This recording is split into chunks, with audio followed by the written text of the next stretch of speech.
Let's see here.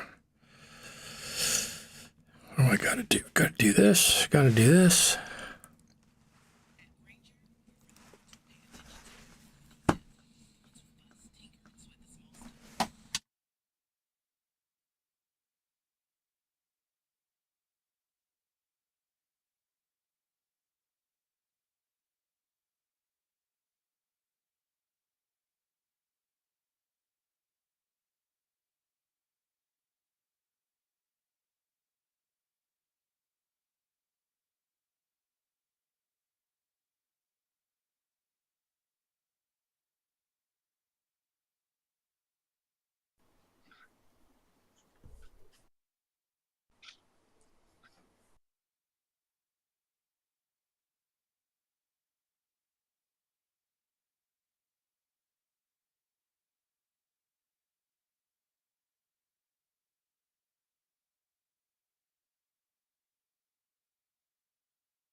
And here we are.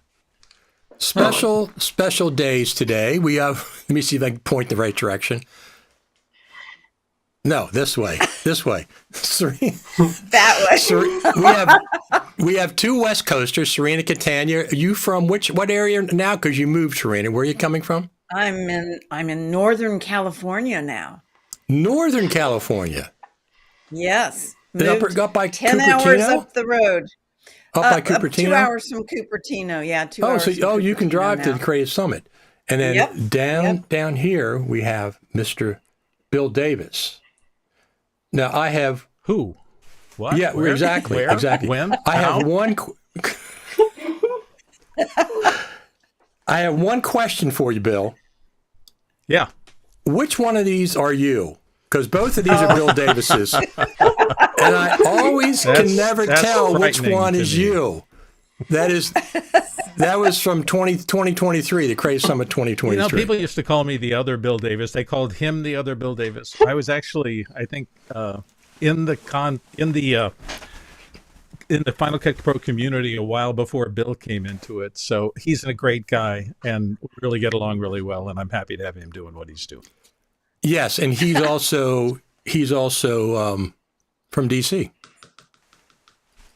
Yeah, I think he that? did come from the Maryland area. Yeah, from Virginia. He told me that he introduced himself one time at NAB a couple years ago, because I didn't know him. And he said, "Yeah, I used to work in Washington D.C. at this one place." I said, "Oh, that's interesting." I worked, of course, down there for years. Somebody's feeding. I'm National getting a Archives. lot of crosstalk. Maybe it's me. I will. Are you? I just There we go. realized Just something. went away. Okay, I just realized something, that I have to adjust cameras for each one of these screens. I didn't know that. Yeah, we're getting an animal PSA in the background now, audio-wise. A what? An animal PSA. Oh, somebody must have. Giftdomain.org. Somebody must have their computer on. It must be an ad. Well, don't you do something for one of the animal rescue groups up in your area? It sounded like something was playing back. Did I? Oh, okay. Yeah, I do. The Yarra County Humane Society. I don't. Alista's saying hi from Jamaica. Yes, from Jamaica. Hello. I hope I don't see it, Bill, on my end, and I don't hear it. Maybe it's the way I'm monitoring, so I will fiddle around with that, see if I can clean it up on my side. Okay. Yeah. But anyway, yeah, for the longest time, it was like I was, I wasn't too sure about the two Bill Davises. I never saw you guys in the same place at the same time. Finally, in 2023, I got a picture. I got proof that there actually are two distinct Bill Davises. So, and I asked before I took that picture, because that was in Apple corporate, the Apple campus, and you weren't supposed to take any photographs inside there. Now, Oh, yeah, I forgot about that. Yeah, in 2020. Let me introduce Jacob right below here. Jacob Rush, which is a great name. Jacob Rush is like a rock star name, right? That's what a rock star would have as a name. Well, my last name is Rush, which is a great classical band. Right, exactly. And you're East Coast, right?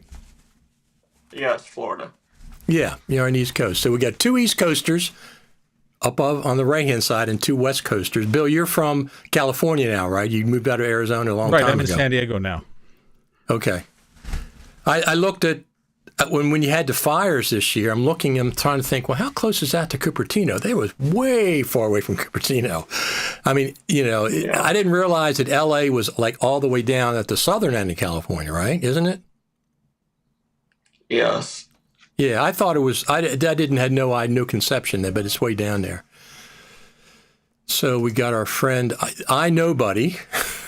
Greetings from the X platform, and our friend Daniel from Quebec, Canada. We got people from all over the world that typically tune in. South Africa, all over Europe, everywhere. So there's a couple of questions I have. So 14 years ago was when Final Cut Pro 10 was released in the App Store. But since it's now Final Cut Pro 11, do we start the birthday count over again? Maybe this is why Apple is changing all of their naming conventions. But they can't go to Final Cut Pro 26. That would really mess things up. Yeah. But I mean, so I'm saying 14 years, but actually it's only been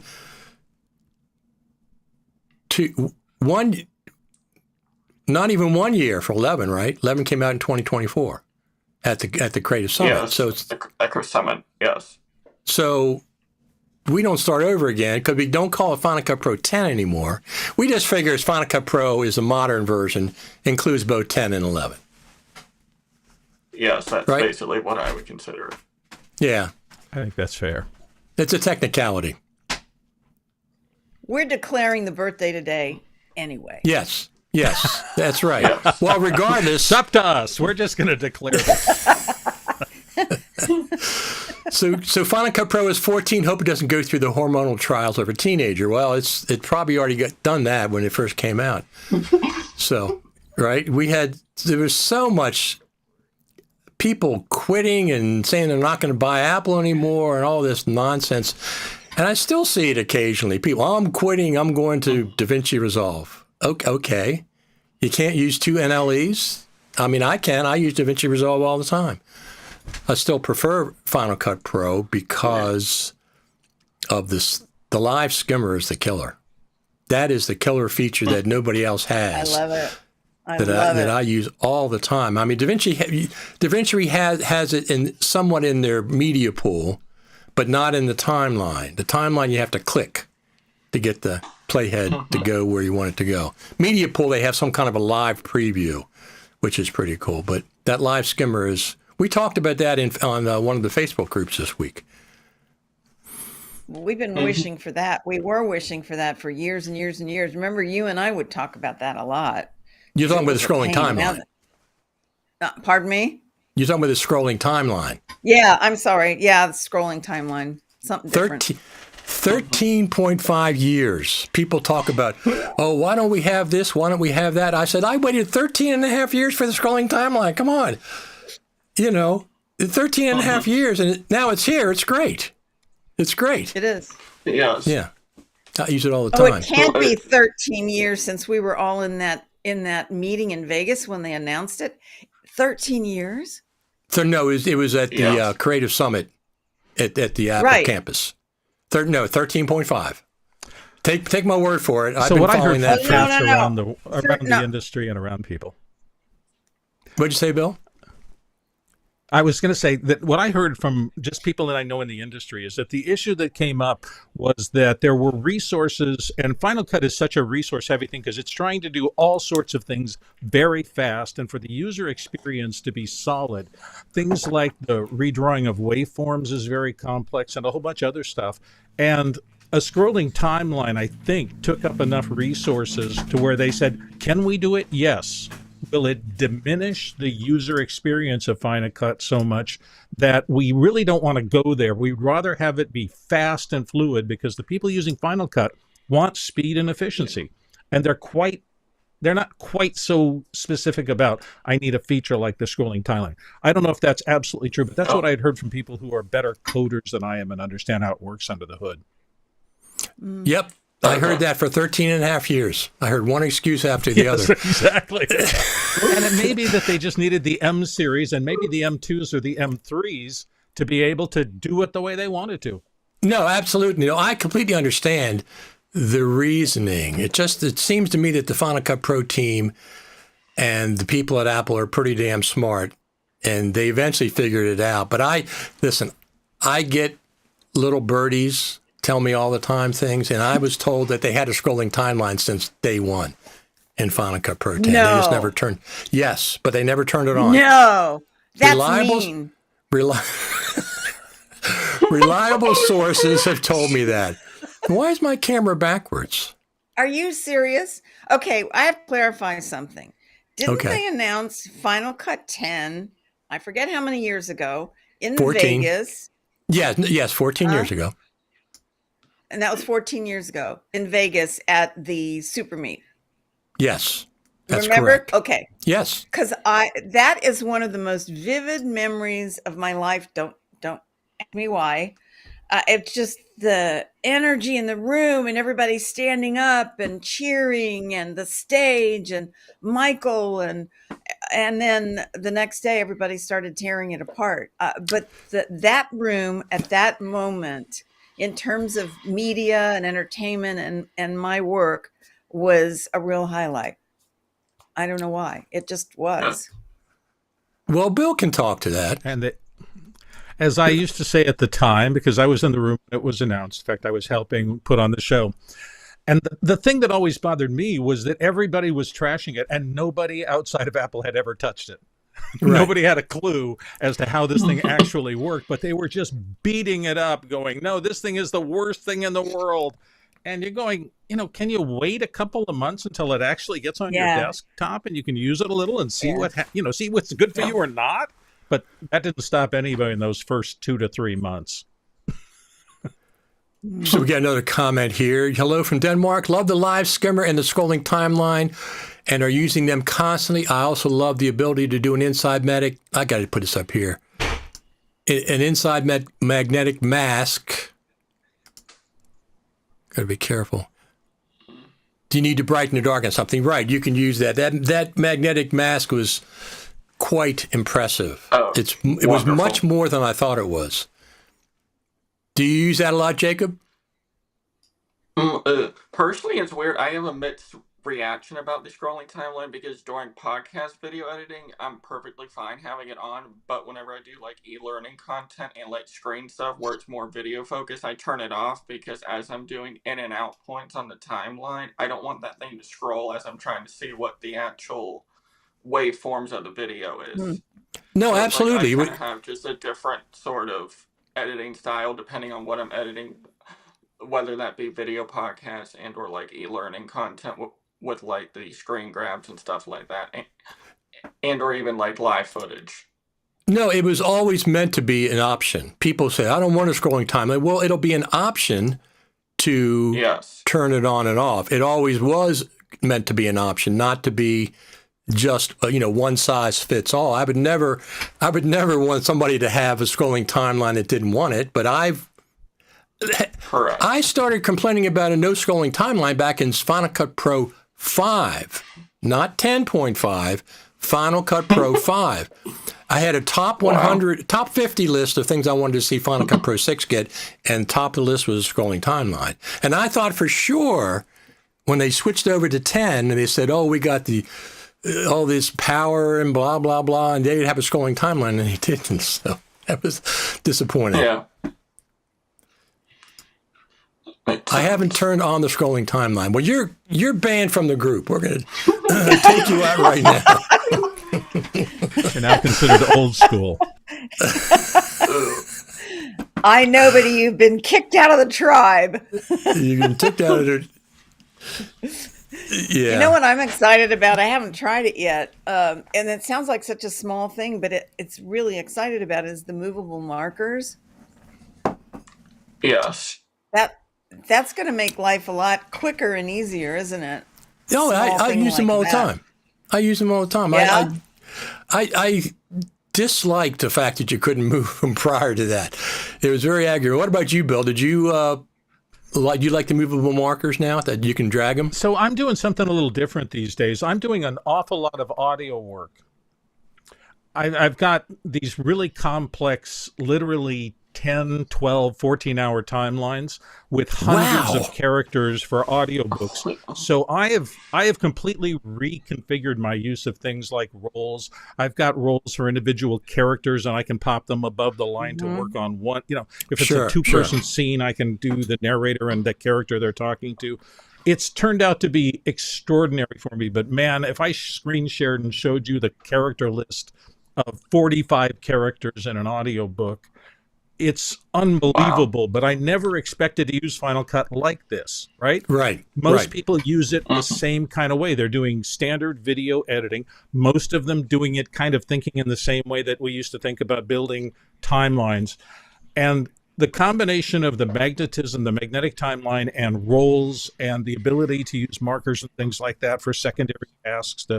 There's just so much in the database in Final Cut that can be used for so many more things than most people ever imagine, because they just keep going back and doing the same kind of things they did in other video editors before. Right. And it wasn't until I talked to people who were using it for the weirdest thing. What Michael Cioni was at an LAFCPUG meeting years ago. He's talking about multi-tracking music using the voiceover tool. And he was building live music mixes. I remember that. He did a live that way. And it kind of blew my mind. Hey, for you, Bill, wouldn't it be kind of nice if you could do vertical scrolling off the transcript while you're reading? It's an interesting thought, and I'm gonna give that some thought. The thing about tracking is a different thing for me now. And I don't want to get into a niche here and talk about my niche. It's just there's so much flexibility in Final Cut. Yeah, well, there's so much flexibility here that people who do one thing think, oh, it doesn't do that, doesn't do that. You think on the outside of that, and suddenly you're going, hey, wait a second, you know what I could do? If I had to do commercials, what happens if I go in and I do a bunch of takes on a commercial? It's just a 30-second project. But what if I rate the takes 1 through 4, and what if the 1-rated takes, after going through all those, I just marker them, and then I go to the browser and I pull up all my 1s and I hit E to pop them all in the timeline. I have done that, and the spot is finished.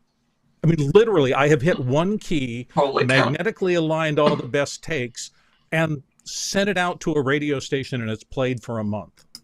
What other tool could I have ever done that? And it was just using the browser intelligently enough, learning to do little things like there's a rhythm to speech in a commercial. So what if I cut each one of those pauses in half so that when the two, no matter which second paragraph I inserted, it was the same timing, and suddenly, wow. 1-button commercials after spending a lot of time in the browser. And that was one of the areas where I started learning. I'm going to spend a lot of time in the browser from now on, because every hour I spend in the browser saves me 5 hours afterwards. Yeah. You need to do a YouTube video, an instructional video like I have. I'm serious. Bill needs more work to do. That's right. He's not busy enough. You don't have anything to do. Well, go ahead, Jacob. You have something to say about that? Personally, to me, I just like the film strip view much better than list view for when I'm doing so much video work instead of audio work and inside of the browser, because normally what I do is that I will take the raw file, put it on the timeline, and then do my in and out points, and then if I need another spot that I took out, I just go to that spot, hit Shift F, that reveals it in the browser, and then I just Shift 2 and then cue it onto the timeline. So it's like I like film strip view within the browser compared to list view, just because I don't need all of that metadata. I know that I'm working with ProRes only, so it's like. Listen, I've come to the point. I never criticize anybody else's workflow because I don't have their mind. I don't have the thinking process that makes them an effective editor.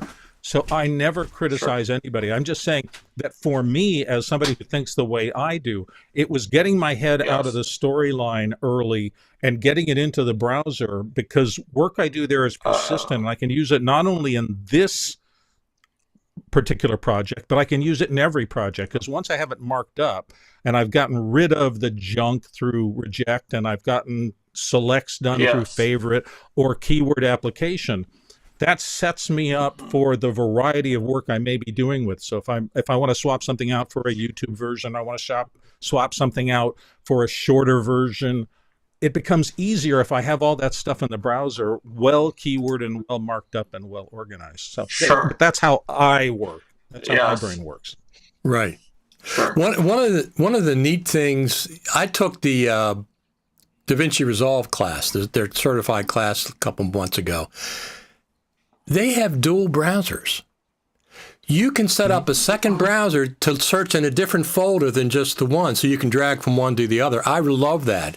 Dual browsers. That's like Pancake Timeline Assembly, the people who did other software. They used to use pancakes, set up a whole bunch of little string outs essentially, and then drag from one to the other. I knew a lot of editors who worked that way and were very happy with it. To me, that doesn't make as much sense as being able to call up scenes that are pre-trimmed from the browser. But again, to each their own.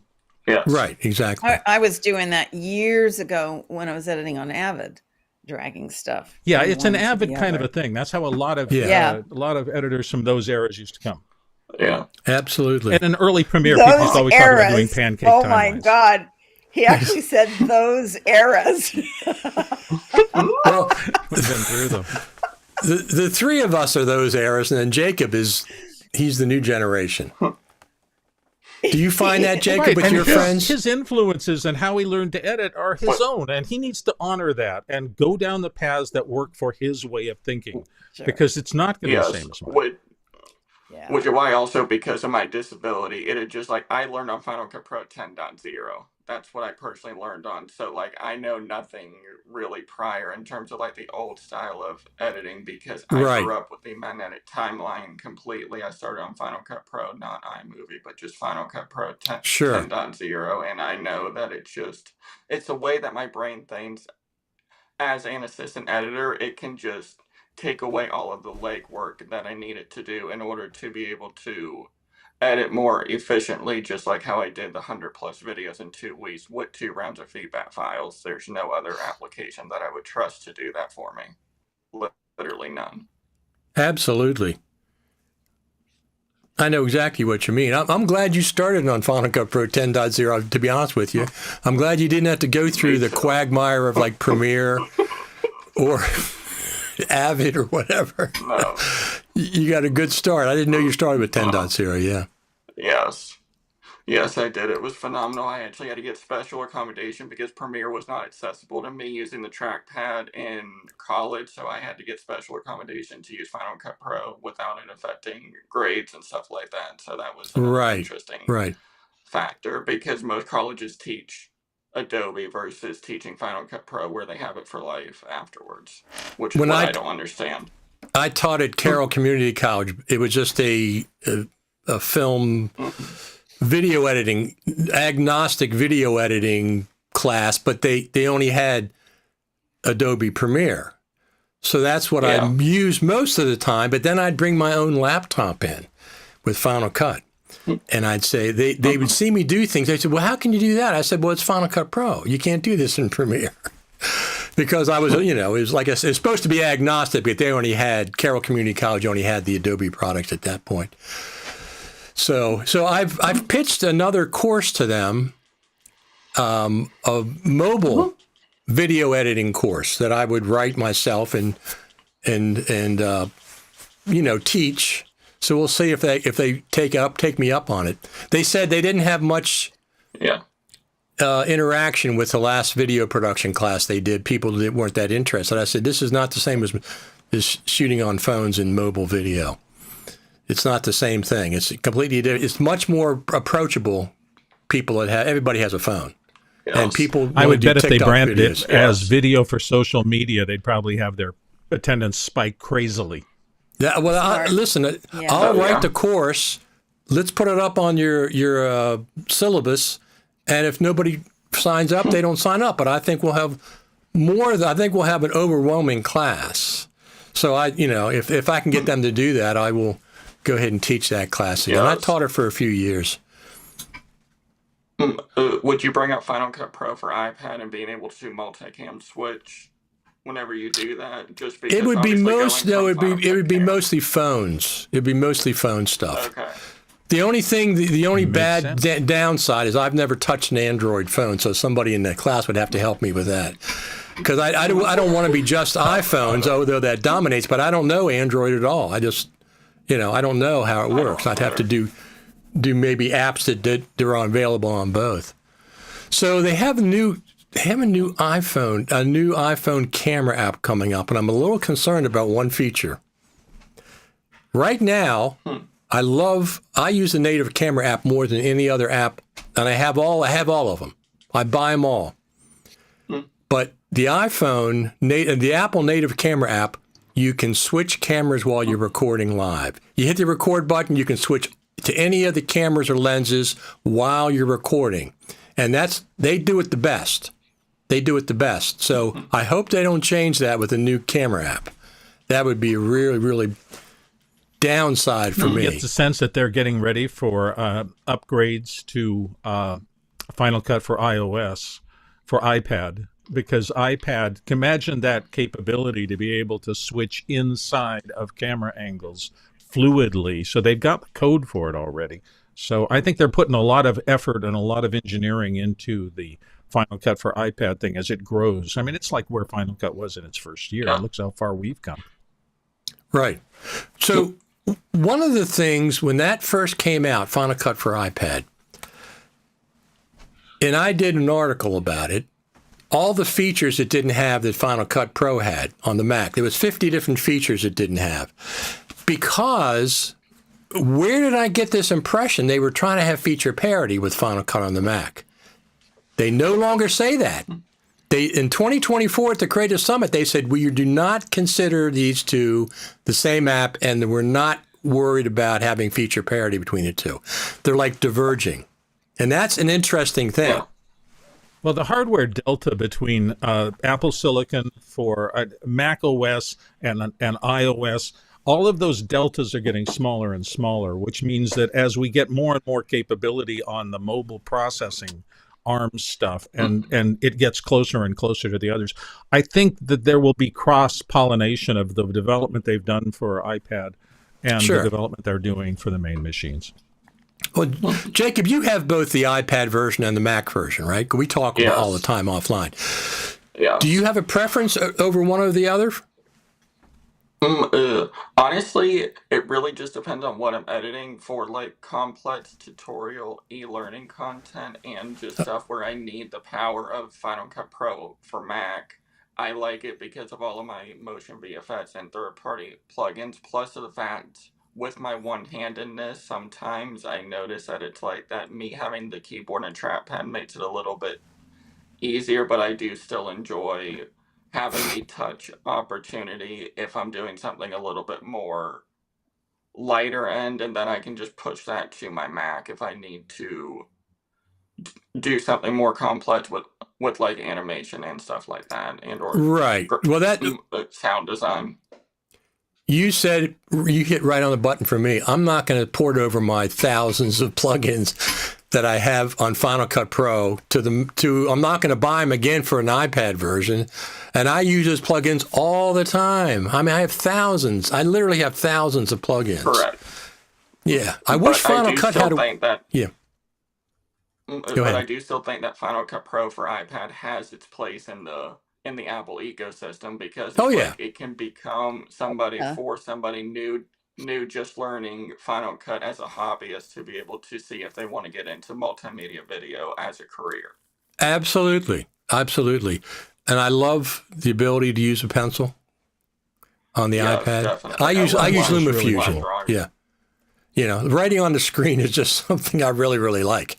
Now, the interesting thing is Multicam Live on the iPad, there's absolutely no reason they can't have it on the Macintosh, okay?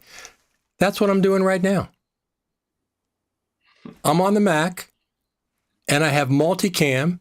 I'm recording all 4 of our videos, isolation. I have an isolation file of each one, isolation file of audio. I can switch back and forth, whatever I want. So the Mac is quite capable, but they have specifically not given that feature to the Macintosh. This is what I'm talking about, the divergence of the two. It's like it's quite intentional, because there's no reason why the Mac can't have multicam. What do they call it? Multicam Live or Multicam Studio? Yeah. Yeah. Yeah. Sometimes I wonder in those kind of circumstances, Richard, whether they did an analysis and the support for the people who get into a feature like that would be so difficult. You know, I'm not saying that's the case here, but I do sometimes think that some features they don't roll out just because they realize what a disruption it would be in the force if you made something complex like that. Again, Not saying. Are you, We'll Bill? see. Are you telling me you have access to Final Cut Pro support somewhere? They don't. No, I don't I'm know just I'm just saying I'm around Okay. enough people who are developers now through the other things that I'm doing that I hear a lot of discussion about. It's one thing to do it; it's another thing to support it. And you throw something out there that is right and it's built right, but suddenly the phone calls come in because if there's one thing I know, no matter how simple you make something, somebody's going to mess it up and call you help. Tell me how to fix it. Yes. No, absolutely. So. Absolutely. So people nowadays, we were talking when before we came online about CapCut and TikTok. So people, and I find them attractive too, the CapCut style subtitles for short content, like for 1 or 2 minute videos, the titles that come up. And I like those myself. I mean, I like them. I find them attractive for short 1 and 2 minute clips. It's coming to Final Cut with 2 plugins, one from Intelligent Assistance and one from BreadFX. I'm on the beta for the BreadFX plugin, and basically the Intelligent Assistance takes the transcribed audio captions that Final Cut does natively, and you can limit the size of the caption with Intelligent Assistance. Okay? So you don't need this really long black and white thing going across the screen, which I don't use. I went short, and so the Intelligent Assistance plugin is called Caption Animator. It lets you get that size. The BreadFX plugin with Caption Animator, you can do a animation and choose the BreadFX plugin as your template. And it'll do all of the captions with that BreadFX template. I've been on the beta. It's really, really, really cool. That's awesome. So that's forthcoming. Now, people say, I don't want the CapCut style. I'm talking about a 1 or 2 minute video, not an hour-long video. If you watch social media fields, whether you want it or not, there's a massive market that wants to communicate that way. And building in tools that allow anything that takes friction out of people getting done what they want to get done, I'm all for it. Yes. I like some of it. People, when they use it effectively, I like that. I like the short. I mean, I like short videos myself. It just takes so much less time than an hour-long video trying to put together a serious documentary or whatever.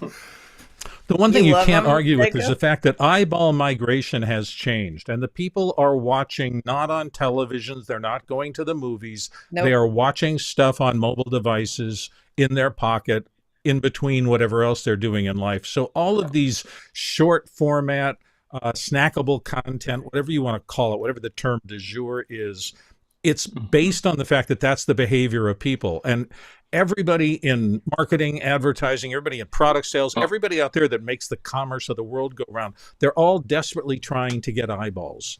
And so if you can put in features that help people get eyeballs quickly, it's going to be big. It's as simple as that.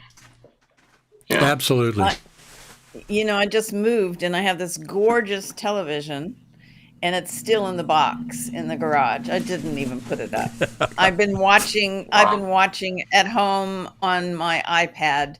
And then when screeners start coming out and you want to watch the big action movies, I'll put the big projector up and the screen, but my TV's staying in the garage. Isn't that terrible? And I'm a filmmaker and I'm saying that. I don't think it's terrible. I think it's the way things are going. People want to watch when they want on what they want at the moment.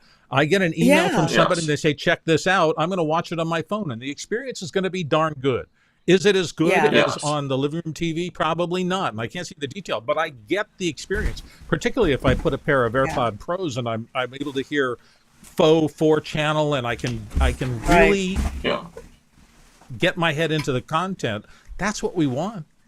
Yeah. If it's an event movie, I want to see it in the theaters. Like F1, I'd like to see that in the theaters because of what it is, or the Marvel movies or something like that.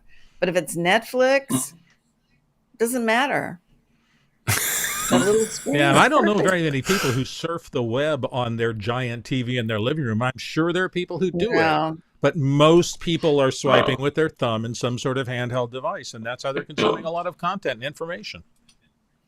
Yeah, I had this conversation with a filmmaker friend of mine the other day, and I was saying, these $200 million movies where you're working on Dolby sound and everything has to be perfect and you're with a major studio, unless it's an event movie, I feel like a lot of that's a waste of money because you go through all of that and everybody's watching it on their iPad or their phone.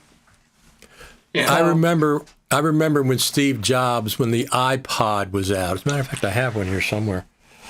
I remember specifically him saying, who wants to watch a movie on this little screen? And then a year later, he had the video iPod that came out. It's like, look over there. Don't look over here. Look over there. There's a red herring over there who wants to talk to you. And he said, who wants to watch a video on this little screen? Look, I have two of these. I have one video one, and then we have two white ones with the real click wheels and everything. They still charge up. And nobody answered. If the video I'm trying to get to was the spread of the fire that's coming toward my neighborhood, the answer is I want to hear it right. I want to see it right now. I don't care. Absolutely. How small it is. Just let me know where the fire is.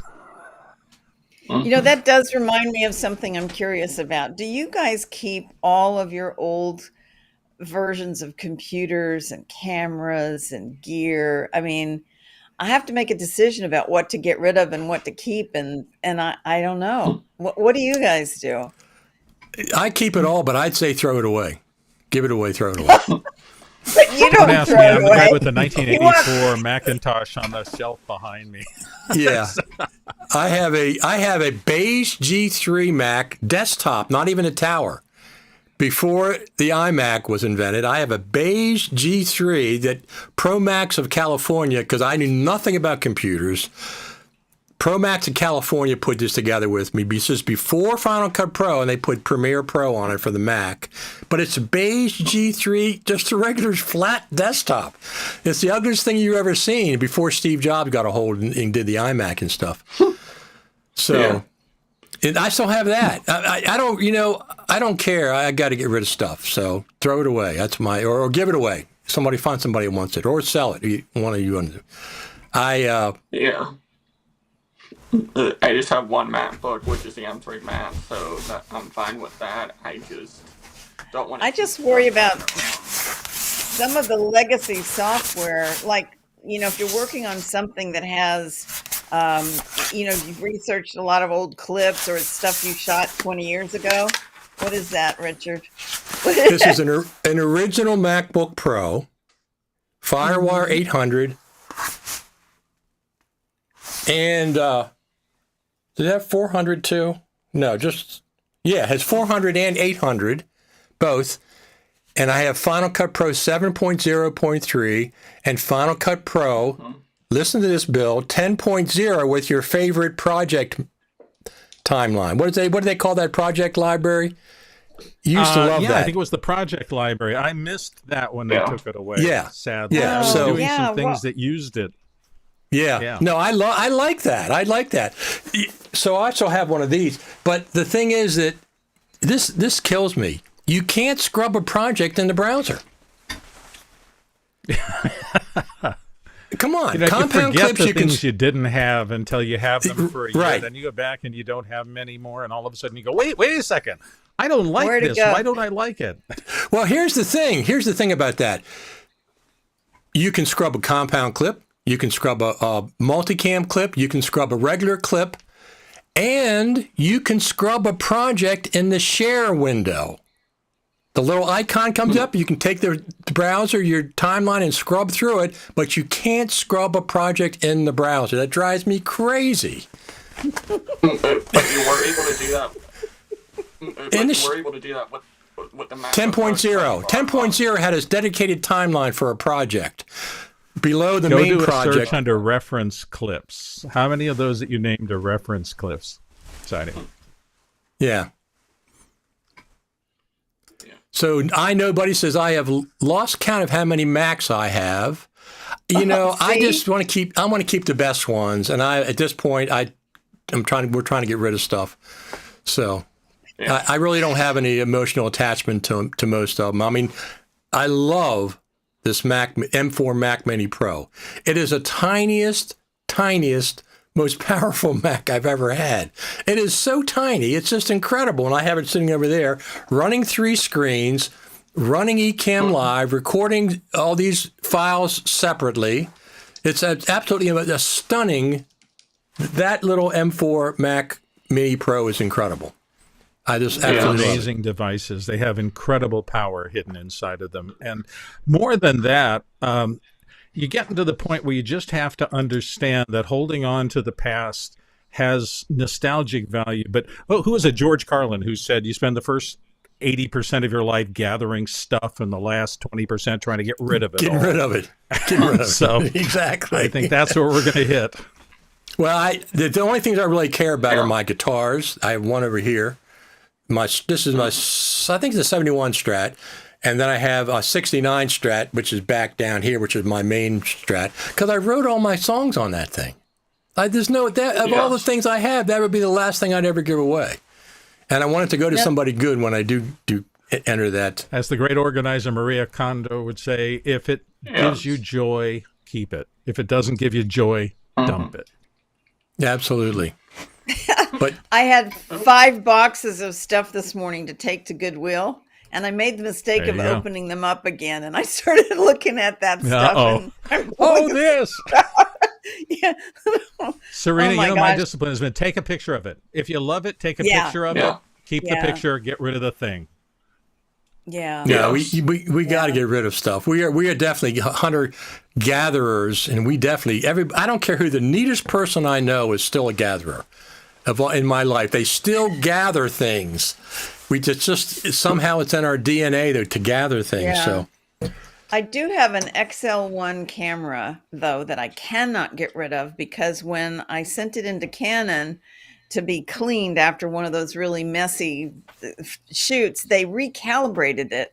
And so all of the tapes that I had shot prior to that didn't match the new calibration on the camera. And so change the tracking. Oh God. I can't. I mean, I got a call from the post-production department at the studio, and they went, "Your tapes aren't working." So I have to keep it, because if I make any dubs, it's got to come off that camera or it's not going to work. So, yeah. Tim says, but as far as throwing things away, but please keep your Tim phone in the background. Yes. I get a call. I get a call every once in a while we're live on the air from somebody. And we have a little conversation. He's talking about that. Is that made out of Bakelite, Richard? It's a real one. It's a real rotary dial phone. It absolutely is Bakelite. Absolutely. It's awesome. It actually, it's, if you have the plug, it actually still works on the phone lines. It actually still works, but I don't have that 4-prong plug anymore.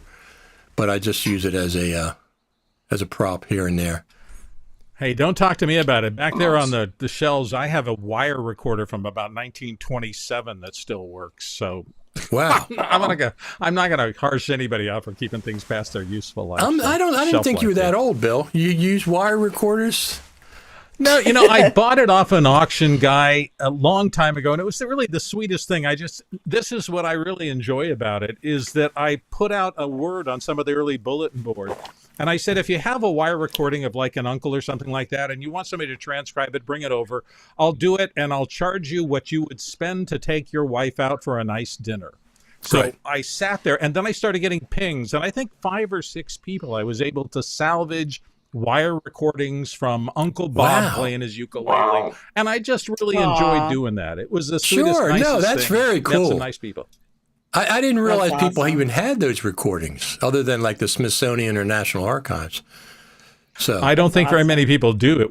It's the weirdest thing. It's a little tiny fine magnetically charged wire, and you edit it by snipping it with scissors and tying a little knot.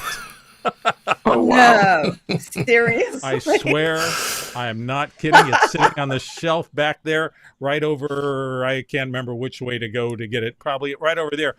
It's a Western Electric wire recorder from the 1920s. Wow. So, Jacob, do you use TikTok or CapCut? We were talking about it earlier. I use CapCut just for the open captions because there's this one client that started in CapCut and they like their captions done in CapCut because there's a certain style in there that's only available in there. I'm trying to Right. find it elsewhere, but I have to use it just for the captions. So typically what I do is I create the social inside of Final Cut Pro, right click and then use the powerful smart conform feature, and then I export that out to CapCut, and then to be able to add the captions, literally just add the captions in CapCut and make sure that it's typed fine and then export it out. That's typically what I will do, but it's like I don't like it, but it's like it's something just based off of templates and branding specifics No, for I client I requests. like those. I like those captions too. I'm glad we're getting. I'm glad we're getting them in Final Cut. They're also available Yes. in DaVinci Resolve Studio, so I use them in there as well. But yeah, that's Yeah. interesting. I do find those. I don't use. Have I used Cap? I have my name reserved, but I don't think I've ever used CapCut or TikTok. Either one of those, because as we've been talking about, there's a 45-page EULA end user license agreement that you have to agree to if you're using, is it CapCut? Yeah, maybe I both. believe, yes. Both, I believe. 45-page EULA. And that's just regular type, not large type. And there's a lot of Yeah, that's chatter on the crazy. internet right now about the depth and the hostility of that to end users. I was 2 or 3 emails from friends who are professional editors or people in the industry this morning about how upset they are about the new terms and conditions, because basically, and I haven't vetted this myself yet, so I'm speaking secondhand, and I, take this with a grain of salt, do your own research. But from what they're concerned about, it's so draconian that literally whatever you post to TikTok or whatever you cut using CapCut, you're essentially giving all the rights to everything in it in perpetuity worldwide for the rest of all time to ByteDance, essentially, to use however they want. So they can take your content and put it Yes. into anything they want and send it off to the world, and you have no recourse because, of course, this is an international corporation, and you have no legal recourse outside of the United States if you're a United States resident. But people are saying it is just particularly egregiously written. So if you're concerned about Yes. your rights for your own property, everybody was saying, I'm just staying away from CapCut for that reason. Not that it's not a good program, because everybody acknowledges that it's a very, very well-designed program and it does its job really well. But pay attention to that end user license agreement. And if you're not happy with that, they say, that means that if you do a video and toss it up there of your grandma talking to you, somebody can take your grandma through AI, make a character out of her, put her in a drama, and Correct. you don't get a penny because you don't own any of things anymore that you send up there. That, to me, is worth being concerned about. No, Yes, absolutely. it is. And I think, The other problem that I'm really concerned with right now is scraping creative work. Like Largo AI is a site that has scraped hundreds of thousands of scripts and projects, and they will analyze your script based on what they've learned from everybody else's work. And I just, that bothers me. If I write a script, my client owns it, right? I don't want AI scraping that and giving it to anybody that wants to log in to Largo or other apps like that. The other thing that I did the other day too is you go into your iPhone on your apps and you look at each app, go into the AI settings, and you have to turn off giving permission for from them to learn from you. You have to turn it off separately for every app if you don't That's want that to opt-out become versus public. opt-in. It's incredibly powerful for losing control of your stuff. Yes. If Right. something is a default, yes. by doing nothing, you're sharing. Yes. That's, to me, the whole point of subscriptions. I do not Yeah. want to attach myself to a system where the only way I can stop them charging is for me to take action later. I actually have known people who literally died with a subscription running, and their heirs can't turn the subscription off because they're not party to the content. It's some kind of binding arbitration. There's nobody, you're dead. So they'll just keep hitting your credit card in perpetuity until somebody can get in there and fix it. And sometimes you can't even fix it. So, Well, yeah, Bill, you had a horror story years ago about trying to quit Adobe. I remember. That's one of the other things. I almost don't want to keep going back to it. But yeah, and it's still happening in little bits. I was paying up for Frame.io and hadn't used it in a year, and I didn't know, but somehow it got an alternate credit card number in there, and it was still going. Even though I wrote letters and said, I want to sever all ties. I do not want to use anything. I gave them all my addresses. I gave all the numbers I might have registered and say, please just stop this. And then a year later, another $275 suddenly got sucked out of my bank account. I hate that. I absolutely hate when companies do that. I tried to yell at them, and I still couldn't get it reversed. And I paid a whole nother year, another $275 or whatever it was, for something I was not using at all. So I think we need to be vigilant. I woke up 2 mornings ago to a notice that $300 had been taken out of my checking account by GoDaddy for Microsoft 365 and essential marketing, and it said new account, and so I called GoDaddy. An hour later, we finally figured it out, and I said, why did they charge me for that when I purposely let it lapse? He said, oh, well, we just thought you might want it. Right. That is opt out versus opt in. Opt in is I put this on a temporary card that is going to die. And if you try to charge it after this card is empty, you can't. That means that you have to do something to regenerate your charge, as opposed to doing nothing regenerates the charge. One works, one is very consumer hostile. So I got a question for everybody. Yeah, go ahead. Go ahead, Cirina. No, I just was going to say some of those vendors can find the new credit card number and charge you anyway. I went through that as well. Absolutely. If it's just you change the card out because you want a new number, that doesn't save you, because they can look up what is the current card, and the bank will do that. And it's weird because years ago I called the bank when I was going through that big first, this was like 4 years ago, I tried to detach entirely from that whole system. And the bank said, no, we can't stop payment. And I said, why? They said, because your agreement with the software company is that the only way to make a change is through binding arbitration. That's in their terms and conditions that you clicked OK. Remember that little thing we talking about? I just clicked OK because the EULA is too long. Well, part of it was agreeing to only resolve things through binding arbitration. And who's going to go through that for a software charge, particularly a $9 a month software charge or something like that, which is the cruft our lives are getting just Richard, you love subscriptions. I do love subscriptions. It's my favorite thing in the world. I won't even subscribe to Final Cut for iPad just on principle, because if I could buy it, I would buy it. Even though I wouldn't use it, I would buy it, because I buy everything. I buy all the camera apps. I buy all kind of apps.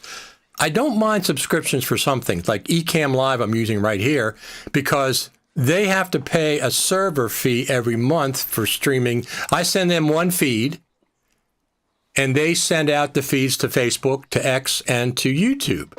So they have to pay for that month after month after month. And I don't mind some, and I don't mind like if Philip and Greg has something, because they're small developers. Apple doesn't need my $4.99 a month. Okay, they have that's like change in Tim Cook's couch. Give us an option to buy it with the subscription. Keep the subscription for people that want it. Give us the option to buy it just for 2 years, maybe 1 or 2 years for a perpetual license. And I don't even care if it's the same amount of money. It's just the principle. It's the principle of all these. Here's what I compare it to. Yeah. Confetti. Where did all these subscriptions come from? Yeah. That's what it is. Over and over and over again. But anyway, I haven't even tried Final Cut for iPad. I had when it first came out, I did a video, and I put right at the beginning, caution, humor ahead. Right from the beginning, disclaimer, it's just meant to be humorous. And I had the top 10 reasons why I wouldn't use Final Cut for iPad. And of course, subscription was one, and there was some other weird, just humorous ones. But some people took offense to it and said, "You never even tried it. How can you?" It's just a joke. Okay, it's just a joke. Yeah. So I want you to look at this. This is going to be Bill for a second. I'm going to take him off. Look at this photograph and tell me what you think of it. This setup. This is a real live setup by a professional organization. Now, my point was, is there a giant spider holding these microphones? Because that's what it looks like. Right? No, they have them on articulated arms, and I think, this is my 2 cents, I think they want to signal their podcasting community, because sure, MV7s or SM7, hard to tell which those are, but it's one of the variants of the Shure 7 series microphones that are used in just huge numbers by people doing home podcasting and stuff like that. So I think they're sending out a signal to them. They're looking, this is the younger group who would be more familiar with that than a Neumann or a Sennheiser or a Shure or something. It's not. It's not the microphone. It's not the microphones. It's the arm. It's the ridiculous arms visually. They look like they're strangling the two guys from Apple.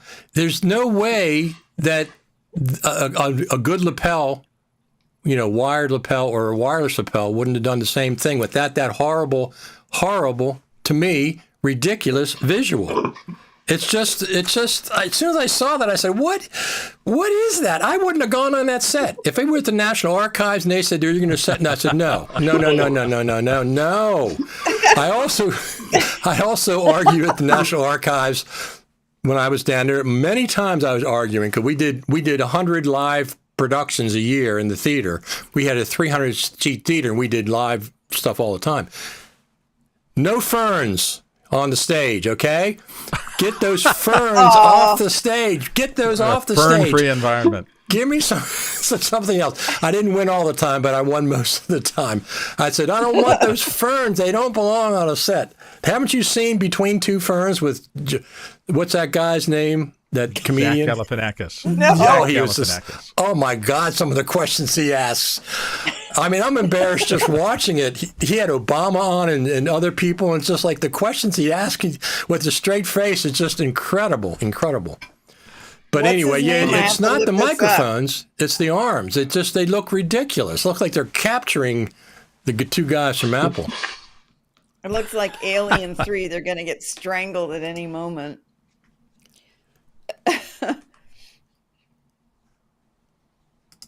Yeah, so anyway, Final Cut Pro, we want to wish the Final Cut Pro a happy birthday. Yes. Yeah, a lot of years now. A lot of years, and it's probably changed all of our lives. Jacob, when your people you work with, do you work with people your age more or people that are older? Like, I don't want to say like us because we're young too, but I mean, do you work with people in the 20s and 30s? Richard. I would say mostly a little bit older of a crowd, just because people my age are still learning and still trying to get into the freelance realm. So it just like, I would say a little bit older per se, just so that I have a little bit of a sustainable retainer and stuff. Right. Plus, you've been using Final Cut for 14 years too. Yes. So you're ahead of a lot of people your age. So definitely. So Final Cut 14 years today was released. It was previewed at LACPUG, and we were talking about this earlier. LACPUG, it's not FCPUG, is one more episode, Bill, and that's it. Michael Horton said this coming up. Wednesday is, I think, the last meeting of the group. Michael has said he's been threatening to retire and stop doing it for a number of years now, for the last couple of years. I think it's a lot of work. Anybody who's ever been in charge of a users group, you have no idea how much effort it takes to sustain something like that over the course of time. And he's been doing it for 15 years plus. So it'll be a little sad. I'm thinking, I was thinking today, do I have the time and do I have the hole in my schedule to drive up there? Because I was at the very first meeting. And it has been a large part of my life through the course of that. Michael made the decision after many years to take off the Final Cut and become the LA Creative Pro Users Group. Right. And now Adobe's their primary sponsor, I think. So it has switched from its original thing, but the industry has switched. Things have changed all over the place.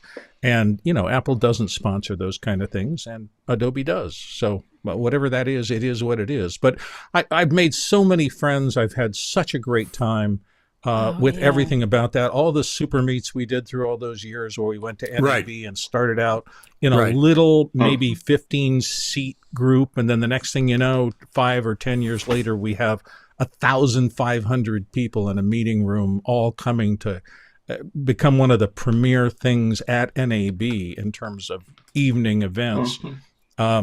It's just it's just amazing what Michael and a lot of other people, but Michael mostly, achieved over the course of that. Dan Berube was helping him in the later years. But it was interesting watching something like that start, take hold, grow organically, become something very big and very influential, and watching all the difficulties they had over the years.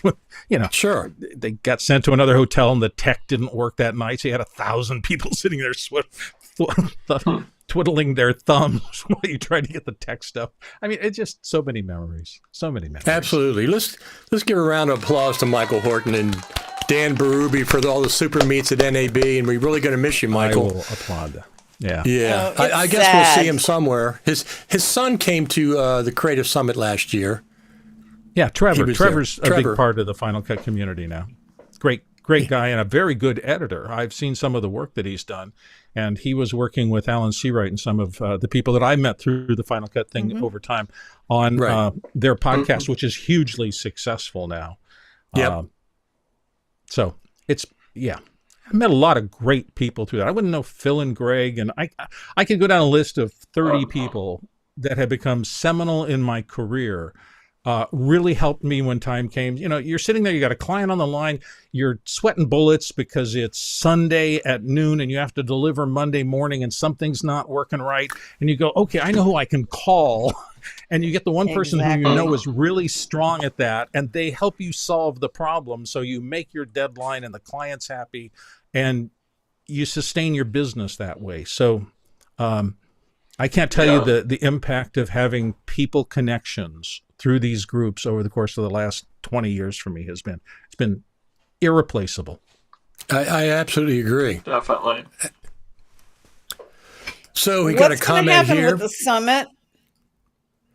You mentioned the summit, Rich. I'm sorry. Go ahead. We'll handle this. Among your young that's users, FMC, the old that's debate. Future Media Concepts. Yeah. Go ahead, Bill.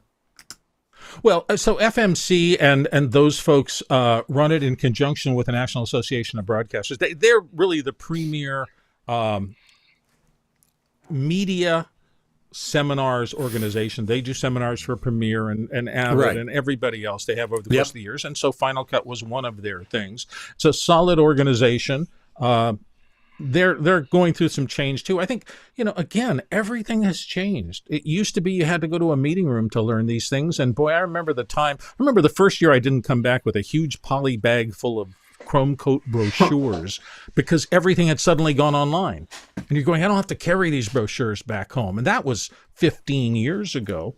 And we're at another inflection point where the way people get media and information is changed radically, and it's still changing. And we're still trying to figure it out. And we're trying to figure out, will things that we depended on, meetings and things like that, now that AI is coming in and it's putting a lot of pressure on things, the whole marketing and money business behind it, which used to be advertising driven traditionally, is now getting kind of pulled apart and re-put together. Some of my ad clients and people that I worked with for a lot of years saying, we don't even know where to put our money anymore. You can do targeted things over here, but you get 20 people over there and 30 people over there, and nobody's doing these big TV buys anymore. And we're all trying to figure out what's the new formula for supporting whatever the endeavor is. You get people who got there early and established great reputations, and now they're the top podcasters and they're earning millions. And behind them, you've got 200 million people trying to do the same thing, because all they have to do is buy some basic equipment and they can get out to an aggregator and they can do their podcast. And that just changes everything. So if I knew the answers to all this, I'd be sitting in the penthouse of some beautiful place on the coast as opposed to a small, lovely little condo on a golf course. Just, who knows? Yeah. Absolutely. So one question from Alyssa. Is it worth to invest in Apple Motion or After Effects like most companies need to learn the Adobe suite? It depends on what your job market is. I mean, Apple Motion is a no-brainer. It's $49. $49 for it's $49 and 49,000 hours to explore every corner in that software. Yes. That software is the single most value proposition that's ever been for the capability for the dollars. It's unbelievable. Yeah. I often say I'd rather pay Mark Spencer $29 for a plugin than learn Motion. I don't want to, I don't have the time. I have Final Cut in my main. I'm DaVinci Resolve now. I'm heavily into that. LumaFusion on the iPad, of course, Logic Pro, which I absolutely love. I have no more room to learn anything else, and I don't, Motion. I can buy plugins that people develop, like FX and of course Ripple Training and stuff. I'd rather pay them to do that stuff. I don't want to learn something else. I mean, I can do basic things, but I just don't. I very rarely open up Motion. I don't even update it. Changing. That's another thing AI is changing, though, because you can ask AI now, in Motion, how do I do this? And it'll come back with a reasonable step-by-step algorithm for getting the thing you need done, which means that there are different ways now to approach these software programs. That means you do not have to, in the old days, we used to have to understand kind of the whole arc of a software, know where all the little rooms were to do things. Right. Now, I think AI can generally get you kind of to the foyer of the service that you want to do, and will help you learn how to do that. So it's just different. Have you used Image Playground at all, anybody, in Final Cut? I have not yet, because it's only square, not widescreen and or vertical whenever you create something. So that's pretty weird I agree with you. But I've tried it a few times. We did our avatars, and our avatars came out fabulously. As soon as it came, we had one of the phones with Apple Intelligence. And so in terms of, it's very impressive in terms of what it does. Now, I don't do a lot of the stuff that it does. I don't need that. But it's pretty cool coding. And it's in Final Cut now. Now, there's a couple of odd things. When the iPhone came out, I think it was 2023 or 2022 with cinematic mode on the iPhone. A month later, they updated. Yeah, they updated Final Cut Pro a month later in October to take advantage of that. So the iPhone 16 Pro Max came out September last year with this ability to choose one of 4 different microphone settings. I forget what they called it, audio mix, whatever. And we still can't access that in Final Cut Pro. You can't access it. You can access it in Photos app. You can import that video from your phone into Photos app, and you have access to choosing one of the 4 modes of the microphone. But after 7 or 8, 9 months, we still don't have access to that inside of Final Cut Pro. Why?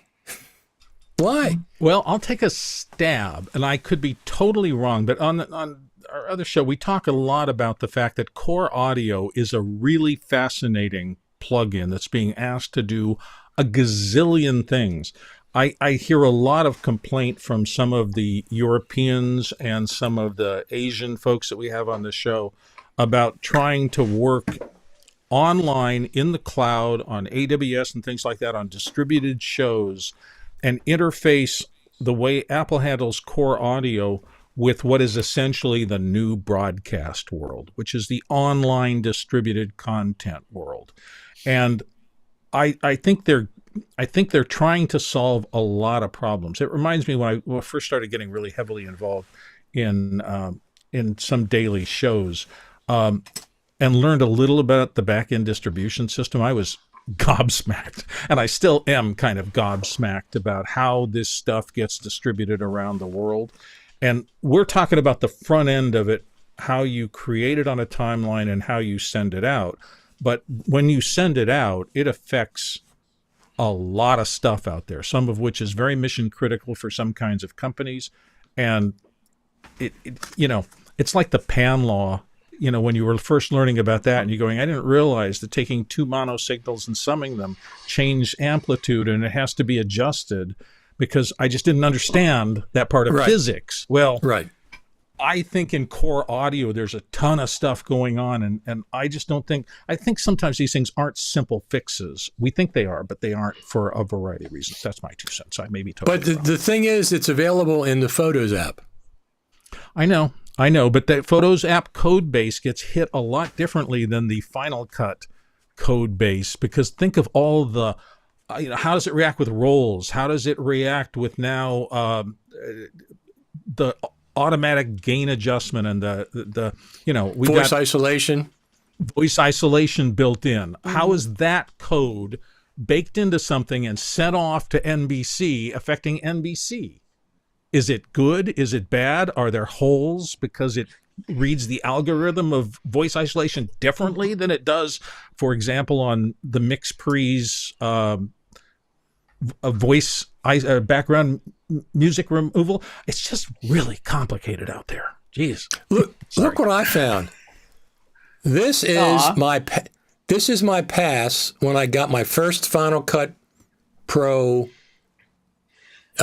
teacher certification from June 28th, 07 in New York. I went to Apple in New York, and this is the pass that I found. That was Final Cut Pro. Wow. That was that Final Cut Pro 5? 4 or 5, one of the two. I think it was Final Cut Pro 5. Was it 07? Yeah. It was before Final Cut Pro 10 came out, so I was a Apple certified trainer. This is when I got my first pass. The interesting thing is they had, 15, 20 people in that class. Only 2 of us passed the exam. Nobody knew anything about it. That setting. Me and a guy from Canada. But let me tell you something. When I'm going to take an exam, I study and I study and I study and I study. And I go back to the hotel room and study, and I study on the train, because I don't want to take an exam unless I really know the subject matter. For example, I renewed my ham radio operator's license during COVID. I said, let me renew it. I had it when I was a kid, and I got another one. I got 100% on the exam because I studied and studied and studied and studied and studied and studied. And they wanted me to take the next advanced exam at the same time. I said, there's no way. No way. I'm going to study for that exam the same way I study for this exam, and I'm going to try to get close to a 90 or 100%, thing. But anyway. Yeah, I found that recently. It's one of the things. Should I throw that away? Should I keep it? I don't know. I'll keep that. Take a picture of it. No. Take a picture of it. Put it in your iCloud photo library so you never forget it. Then you can let it go if it goes away. Well, I will do that. That's small compared to some of the other stuff that I have, because I have an acre and a half of land I have to take care of. So I got 2 tractors, lawnmower-sized tractors. One's a zero-turn, which I love. I have a log splitter because I'm splitting logs all the time. I'm looking at getting a brand new 10, 12 horsepower snowblower for the next snow season. Get rid of my old one, and I got getting a double car garage with 10-foot ceilings. It's 1,200 square feet garage. It's like getting a hard drive. You just fill it up. That's deadly. Do not do outbuildings. Trust me. Exactly. God. Exactly. So it's just never ending. If you get it, 8 terabyte hard drive, fantastic. I got 12 of them now, and they're to fill it up. Every time you get one, it's like a vacuum. You gotta fill me up. Up. And then you don't know where anything is. I'm going to get Axle AI though, and figure out where everything is once and for all. I would get Neo Finder. I've been using it for years.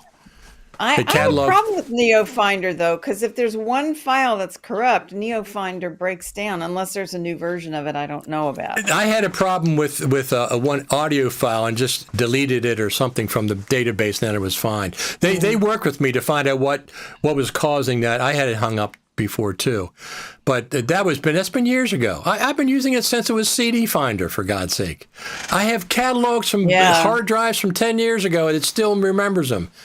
You know, I love NeoFinder because I have too many hard drives. Me too. And now I I bought an LTO9 tape system last year, which is that's a whole other thing. Yeah. Let me tell you something. I was recommended a company, and I went with the recommendation.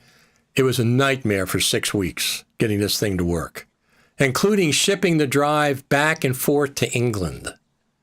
Ouch. That they paid. That I insisted they paid for, which they did, because it wasn't even. I didn't have it.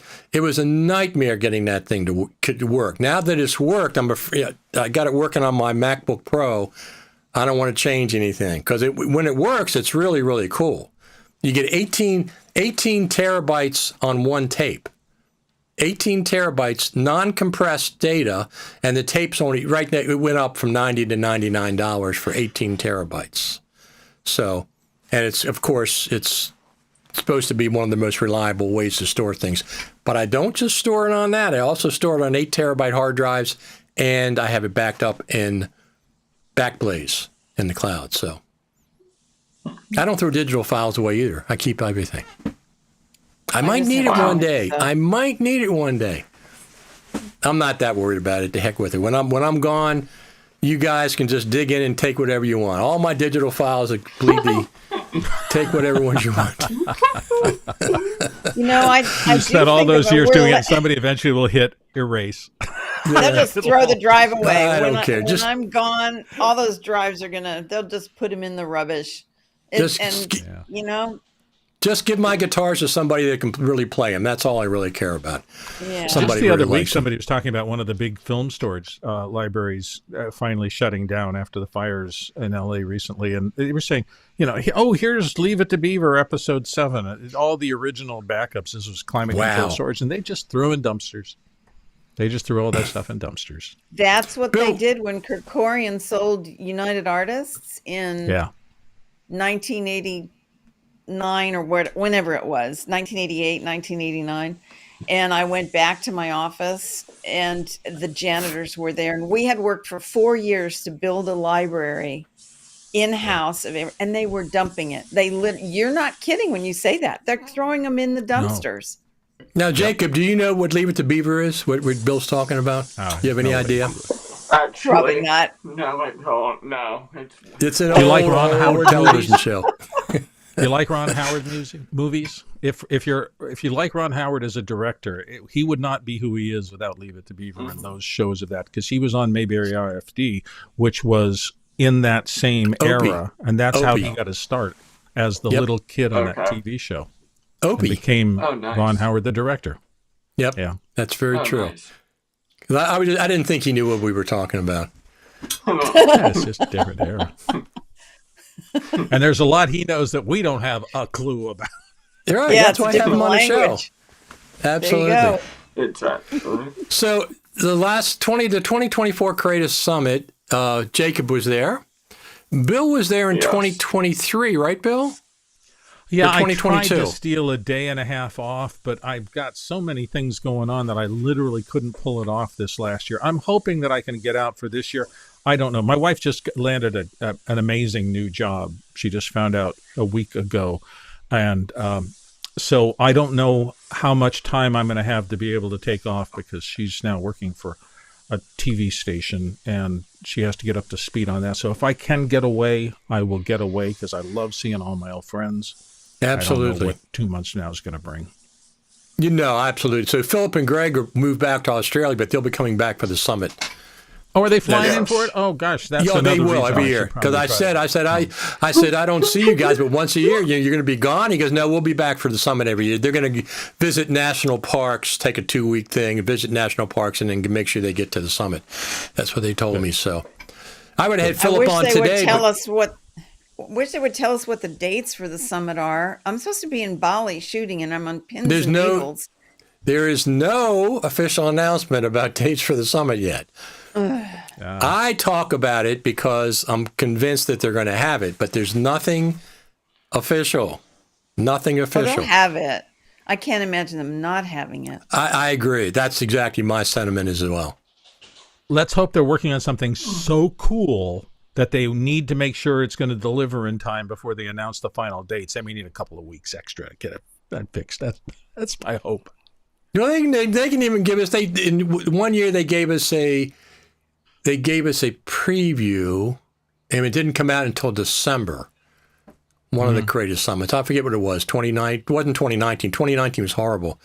2018 or 2017. 2019 was horrible. There was nothing. It was absolutely. You brought me out to That's Cupertino a little bit and about you have how nothing. Apple, but that's kind of how Apple works on the software. I understand. It's like, we're going to keep working on it until we get it right. And, you can, it's one of those things that, what was the old phrase? Sometimes it's urgent to get there on time, but it's important to get there safely. That was an old saw that somebody passed along to me about driving. And so I think it's the same thing. It is, everybody wants it for the big publicity value, but if it's wrong when you release it, does you more harm than good. So sometimes you just have to fix it, make sure it works exactly right. Right. But stuff always has bugs. I mean, everything has bugs all the time. People think, oh, they released it and they released it with the bug. No kidding. That's one of the biggest changes in my career, from going where software is distributed on CDs and DVDs, where you had to have a golden master and it had to be as bug-free as was humanly possible, because you were going to duplicate 8 billion of them. You're going to put them on trucks and send them all over the world internationally, and it had to work when you loaded it, period. And then we went to, really, Final Cut was one of the first big programs in the App Store. It's the first thing in the App Store that was more than $20. And they jumped up to $2.99, and I think as a test to see, will people buy this through the App Store at a price like that? And sure enough, we did, and it changed the software distribution model for pretty much everything, starting with that. So at the last Creative Summit, we see the Final Cut Pro team at least twice at the Creative Summit. The presentation usually is the first day at Apple Park, and then the closing, at the last 2 times it's closed with a Q&A with the Final Cut Pro team. So the last time it was just phenomenal. Everybody was friendly and laughing and everything. And one of the questions ended up in Peter Stenauer's lap, and he's left Apple. He's moved to the UK. Mm-hmm. So that's interesting. He's been there for a while. How many people have we known that were there in the Final Cut team? I mean, I can think of a dozen people that I knew that are, things move on. Yes, they do. Careers change, and it is what it is. Absolutely. Absolutely. There have been a lot of hiring notices on the boards about people looking for the Pro Apps team and things like that, and over the last 3, 4, 5 months. So. And I know that the Final Cut for iPad team is also kind of separate in parallel. And so they've been hiring. So who knows? Now, Bill, don't get any ideas, because it would be very confusing if there were 2 Bill Davises on the Final Cut Pro team. No, I'm not at the point in my career where I'm trying to start another endeavor. I've got more than I want. I'm looking for things that are fun now. And I got to tell you, the audiobook stuff is fun. I met such a nice group of people, the actors that I'm working with. I can do it all virtually. It is a lovely grouping. And I'm hoping that because our form is so long, that if my friend Michael Cioni was right, and the first things to fall will be the short things, and the longer the content is, the harder it will be to get serious output out of AI generative workflows, then this should be a good hedge for the rest of my career, at least. We'll see. Yep. So you're not planning on retiring? That's a Neumann. Is that a Neumann you're talking on, Bill? Is that a Neumann you're talking on? Which TLM 103. Which one is? Yeah, I have same as mine. This is a Neumann TLM 103. Mine's right here. You're on the 103 too? Mine's in I've the been on it for closet. years. I'm talking on the SMB. They sound like an SM57 to me. I've ordered them a couple times because people other people's voices sounded really good, but when I put it in here, there's no comparison between that and the Neumann. To me, for my voice, it's not. So, well, Yeah, and it's a very this personal is decision, totally isn't it? uncolored. Literally, this is plugged into the. I have a Universal Audio Apollo Solo as the interface, but there's no EQ on any of it. It goes off to the show that I do every day, and then we have an A1 in Manila in the Philippines who has dialed in the sound of each of the panelists, and I sound better on the show than I do in real life. well, But that's just you because should. It should. It should I send sound them a better. clean signal. They take care of all the rest of that in the back end, and it works. But yeah, at least one good mic in your life that doesn't color things, and then don't mess with it, and then see what happens downstream from there for the delivery. That's been my recipe for years now. I have a whole suite of microphones, but this is my favorite for my voice. Now I gotta sell some of them. I probably have 36 to 40 microphones, and most of them 57s, 58s. But I have some. I don't have any other Neumanns, but I have some other, RE20s. I have 2 of those, and Electro Voice RE20s. You're a music which guy, is a performer. That's Right. That's like cats looking for cat toys. You just Exactly. I have the same thing. I'm probably down to 15 or 20 mics. I've sold most of the really esoteric stuff, but that's its own compulsion. I need another mic for this.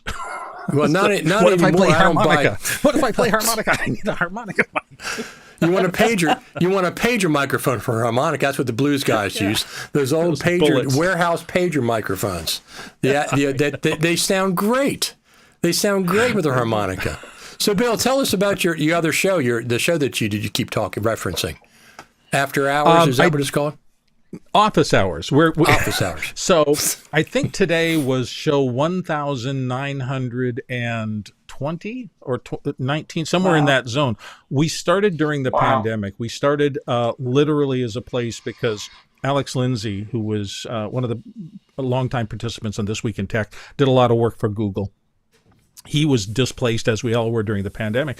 And he said, I'm just going to do something. I'm going to get up every morning and I'm going to do this thing and I'm going to tell some of my friends. And one of the people he told, Chris Fenwick, is an old friend of mine. And Chris said, Bill, everybody's displaced. Now that we bought food and we're locked down, we're going to just do this Zoom meeting every morning. Do you want to be a part of it? And I thought, oh, what the heck? So I popped on for a couple of days and just watched. And they were kind of interesting. And mostly technologists, people who understood things like that. And the more people showed up, the more I was impressed by what kind of people were showing up.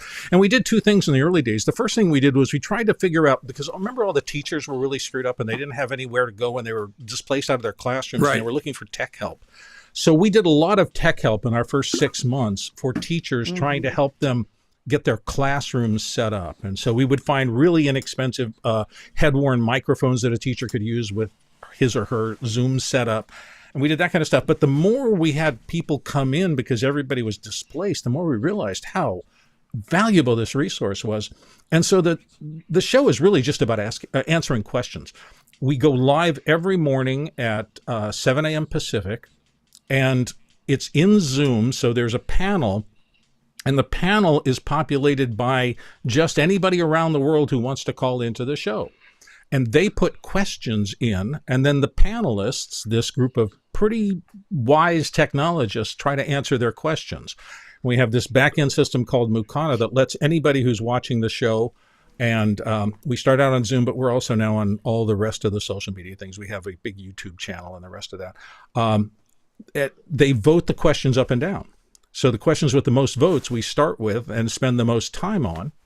And in doing this, we have now answered hundreds and hundreds and thousands of questions and hopefully helped a lot of people. We do not try to grow the show in terms of an audience. It's an entirely not-for-profit organization. It's all volunteer. But we've had amazing things happen, like people show up in the show who turned out to be instrumental to our growth. And one of the guys who showed up early was a guy from a company called Liminal in the East Coast that would work with Broadway theater people. Again, we're in the pandemic, and so they were trying to get their shows kind of live to do something for the Broadway people. He came into our system, turned out to be a genius, and now he works at Zoom, and he's one of the main people who re-architect Zoom. So Right. we've been this test bed for figuring out how to do telepresence better. And it's just been a privilege to be a part of it, because now I have this huge group of people who are really smart about all this fundamental technology, AWS, and how the switch works and how these signals get sent globally, about how to fight against latency to try to get closer and closer to Right. real-time conversations. It's just been a fascinating thing. And I've Speaking learned of- a ton. Speaking of Michael Cioni, this is one of my favorite. Oh, whoops. I just lost your audio signal. There's Michael. When people say, what kind of music do you like? Oh, I like all types of music. I'm like, well, then you have no taste. You can't passively like all types of music. What food do you like? Oh, I like all types of food. Then you don't like anything. That's one of my favorite, because I feel the same way. I don't want to like everything. I have a very specific, area that I like music, for example. I like roots rock. I like the Stones, the 60s Stones, of course, the Beatles, the Who, the Doors, and that kind of stuff. Modern music, it doesn't do anything for me. It's like it's computer Me something neither, or other. surprisingly. Is that right? Do you like Yeah, I classic listen to rock, 80s Jacob, pop. or you what? I listen to 80s pop. 80s pop. Okay, they said Iggy Pop. I said, No, I'm surprised you even know who he is. Like, I was Well, told that Richard, for that- most people, whatever you're listening to during your dating years, when you're somewhere between 15 and 21 or something like that, that's the music that you lock onto for the rest of your life, and it will never be pulled away from you. It's just, you're out on your own for the first time in your life, and it's your music. So That probably has Richard, something the to do with song in it. the beginning, the song in the beginning is yours, right? The one Yeah, that that's we my were band. listening to. Yeah, Yeah, that's my band awesome. playing. You're so We were good. playing live. That's a live track. So listen, I got every once in a while I get these weird copyright strikes on YouTube, weird ones. So I just strip the vocals out of my songs and use the instrumental versions. And I still, once in a while, will get a copyright strike for my song that I wrote, that I recorded, that I have copywritten. And I got to go into YouTube and say, no, whoever that company is, they're completely wrong, and I did whatever. And it always have come off, but they even strike my music every once in a while. It's very aggravating. But yeah, that's mine. That's one of mine. I try to stick with my music that I wrote and that I played on. So that's what happens Well, when I you put love it. bots in charge. It's really good. I know. It's look. Three of us, Jacob wasn't here, but three of us were somewhat involved in the explosion of creativity in the 1960s. Okay, you had incredible art, but mainly music. You had the explosion of creative music, not only the Beatles and the Stones and the Who and the Doors and Jimi Hendrix and Cream and Janis Joplin and the Mamas and the Papas. Incredible explosion of creative and original music. Nowadays it sounds like it's all computer generated, and it probably is for the most part. It's not that organic sitting down with your friends with a guitar and get these things. I mean, the melody, for example, like for Penny Lane or for Hey Jude, that you can't create that again. I mean, they just whatever they're doing now with music, it's not like that.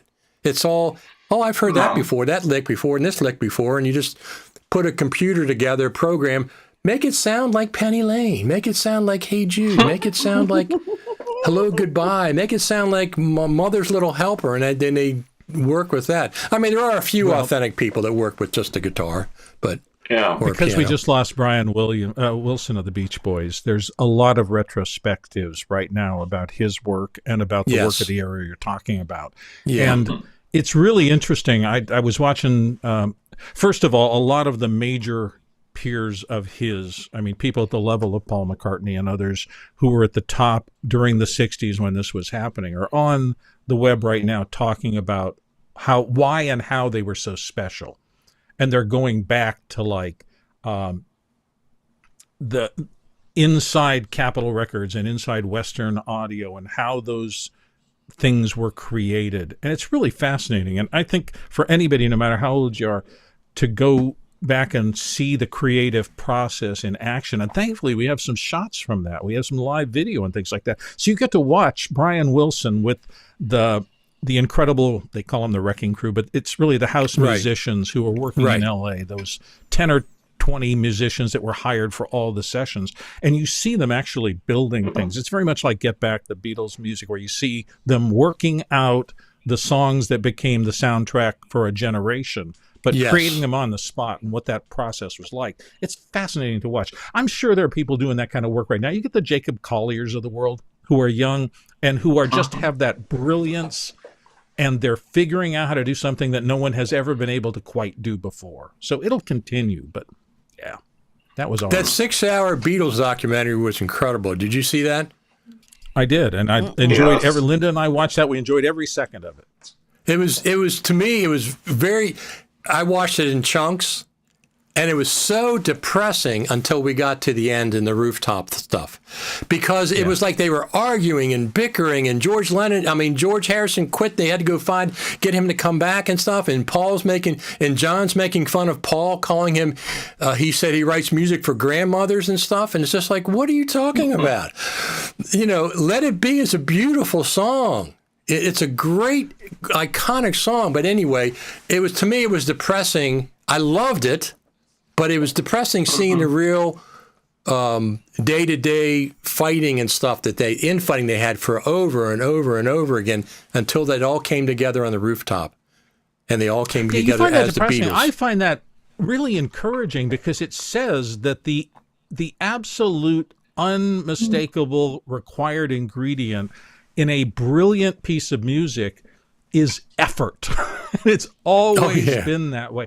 Even if you get the idea in a flash, the idea isn't the song. And watching those people push and pull and say, absolutely. No, that's wrong. And, you can't do it that way. Yes, we can. And I demand it. This is my song. I'm going to do that. And then you find out that these are the songs that last and become truly iconic for a whole generation. It was amazing seeing those little gems come in, especially with Paul. Oh, he was humming Get Back, and he was Let It Be, and he just bring them in these little teeny things. They didn't even have the lyrics right, and all of a sudden they just worked them until they became iconic songs. One of the speaking of this, Dylan's 60-minute interview years ago with Ed Bradley was, I always remember this. He was on for like 45 minutes, whatever, and Ed said to him, do you still have the magic? This is back in the 80s, probably. Do you still have the magic? And Dylan looked at him and said, oh, hell no. He goes, He goes, whatever that was, that's long gone. I don't have it anymore. And this is back in the 80s, probably, he said that. He said that was lightning in a bottle that struck one time. I don't know where it came from, all these things like a Rolling Stone and all these great lyrics. He said, that's long gone. And that was always chilling to me when I heard Dylan say that. Wow. Do you know Dylan? Jacob, I got to check with you, because I don't want to be talking and you don't know what we're talking about. Oh, you're sure. Okay, good. Who? Yes, I do. I've heard of him before, yes. Okay. Go watch the Dylan movie that Timothy Chalamet just did. It's a really, really... Hey, did you see that, Richard? Because if not, you have to go see it. No, it's on one of the stations that I have. I haven't seen it yet. It's on one of the networks. Sit down, put your headphones on, and see it. It's really, really, really an achievement, because Timothy literally became Dylan for that, and he's singing all his own stuff, and he just did a brilliant job. Yeah, I heard that. It's really worth your time. I love all the Dylan biographies, the stuff that they did. There's 4 or 5 biographies of him from the 60s and the 70s and stuff. I love that stuff, seeing that stuff for the real stuff. I remember when Like a Rolling Stone came out, I'm like, I was a little kid, and I'm like, what is this?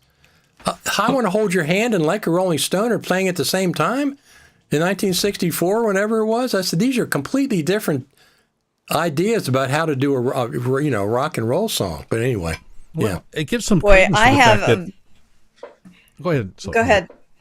No, I was just going to say, you mentioned I Want to Hold Your Hand, and I was living in Germany at the time, and I remember listening to it, and it was Komm, gib mir deine Hand in German. And Is that a yeah, they translation? sang it in Yeah, I German. It remember was that. great. I They remember sang it that in version. German. Yeah. Komm, gib mir deine Hand.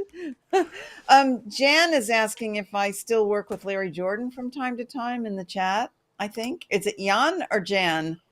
Yeah. I don't know, Jan. I don't know, but hi. Yeah, I actually, Larry and I have stayed really good friends, and I just interviewed him a short while ago for OWC Radio. It was really fun to reconnect with him. He's still out there kicking. Yes, he is. I met him at the LACPUG event when I came out there for Bradley Olson's premiere of Off the Tracks. I came out there for that one time. I stayed in Hollywood for like one night at some sleazy Do you hotel. still have the T-shirt? Do you have the T-shirt for Off the Tracks? Oh yeah, yeah. I have the Off the I Track still have stuff. my T-shirt. Yeah, I still have my T-shirt. I have Off the Track stuff. Bradley and I were co-editors on that documentary. He shipped me a hard drive, 250 gigabytes or whatever the heck it was, and I copied that and then sent it back to him. Sent the drive back to him. Yeah, that was good. He came on Final Cut Pro Radio back in those days, and I just casually said, "Oh, I'll help you work on the documentary." And then he contacted me afterwards. Did you mean that?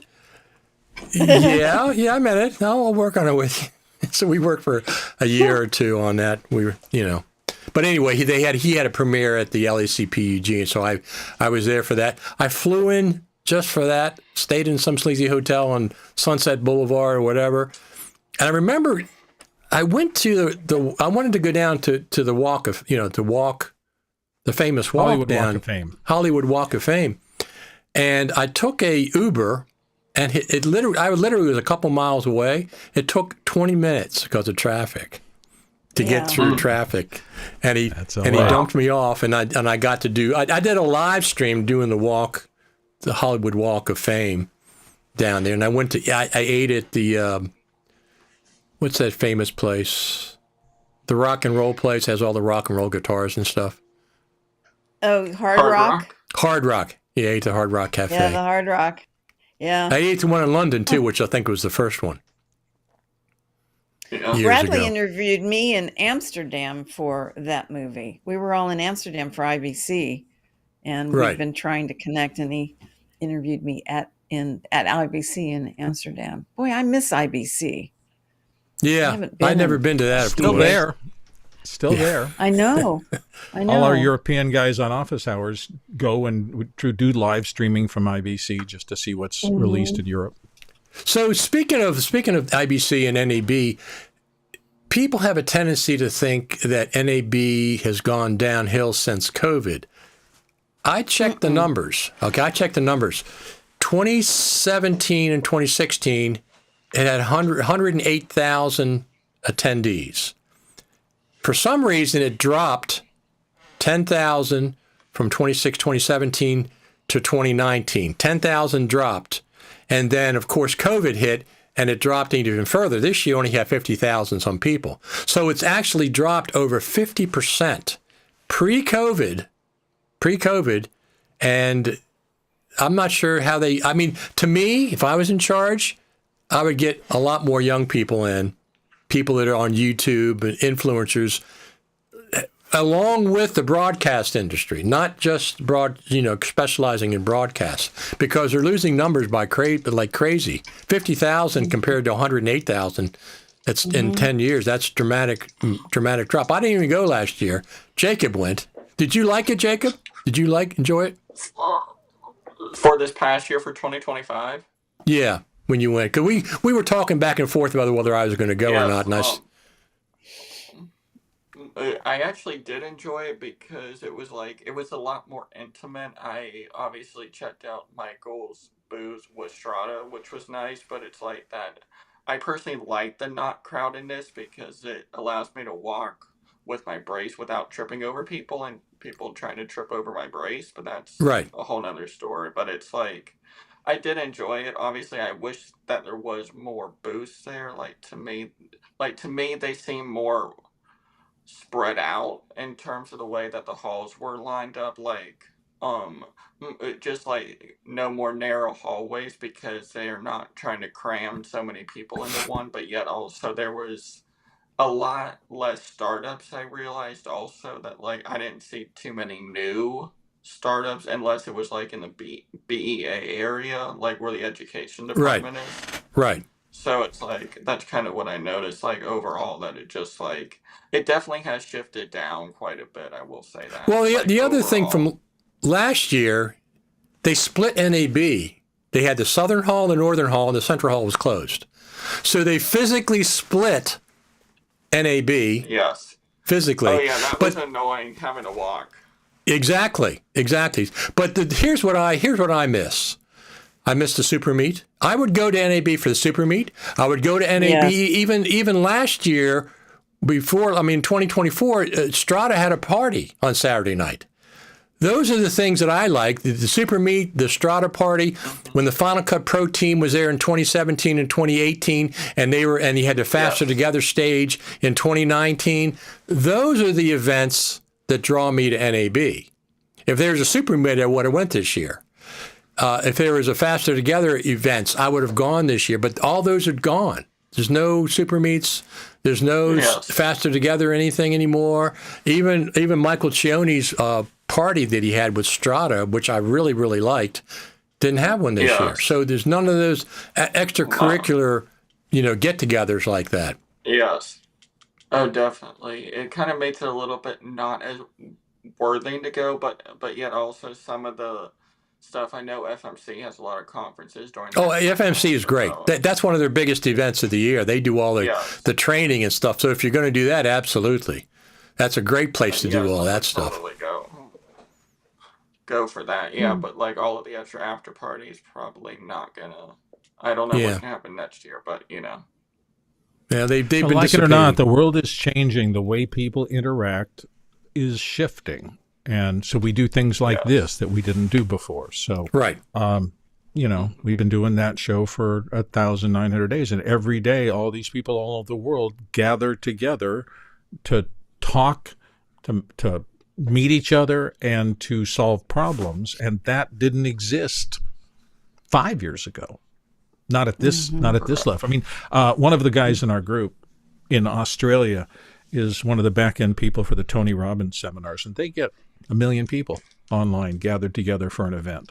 So whatever you say, it's changing, and it's going to keep changing. I'm particularly interested. You mentioned Michael Cioni, so his enterprise right now, Strata, is designed to kind of sneak into instead of cloud production, it's to make little clouds in local areas and connect them together. So it's kind of an alternative to the everything goes up and comes down and all the latency involved in that. So that those kinds of technologies have the potential, not realized at all yet, but the potential to make new community type gatherings. And really, that's one of the things I'm thinking about more than anything else these days is what is the nature of an affinity community where people get together because they want to get together with certain people and talk about a topic. And right now we see a lot of that going on in just all across we've got one of the people on our back end crews is an extraordinary woodworker. She's amazing. And she's got a shop and she's got 5 cameras around her lathes for turning wood. And she's a crafts person, and she is able to do an extraordinary show out of her garage. And so she's here with us in office hours because she wants to learn the back end stuff about how do I create a persistent environment out there? How do I expand my reputation? And then eventually, how do I monetize the ability to get a community and help them succeed in the chosen hobby we all share? Right. Now, that's never been as possible as is right now, but it's easier on the desktop than it is once you get into the web. And suddenly you're dealing with competing with 1 billion other people who are trying to do the same thing on the web. Because everybody, right, is a podcaster now, and everybody is a videographer, everybody's an editor, and everybody does everything. So there's no lack of people trying to do this, but the back end stuff is the least overtly understood and the hardest to master. So, Yes. we're still changing. The industry is changing very rapidly right now, and some of these things like LAFCPUG falling off, maybe this is the last one. I really hate to say this, but maybe it's because people going to a meeting in Los Angeles isn't the hub it used to be. Now, they didn't seem to make a turn to doing it virtually online, and I don't even know what that would look like or how we would monetize it or anything else. But those are some of the things we're trying to figure out in office hours. Absolutely. I wish somebody like Michael Kamas would take it over and keep it going, I Mike's I great, hate to and see Lassie Pug disappear.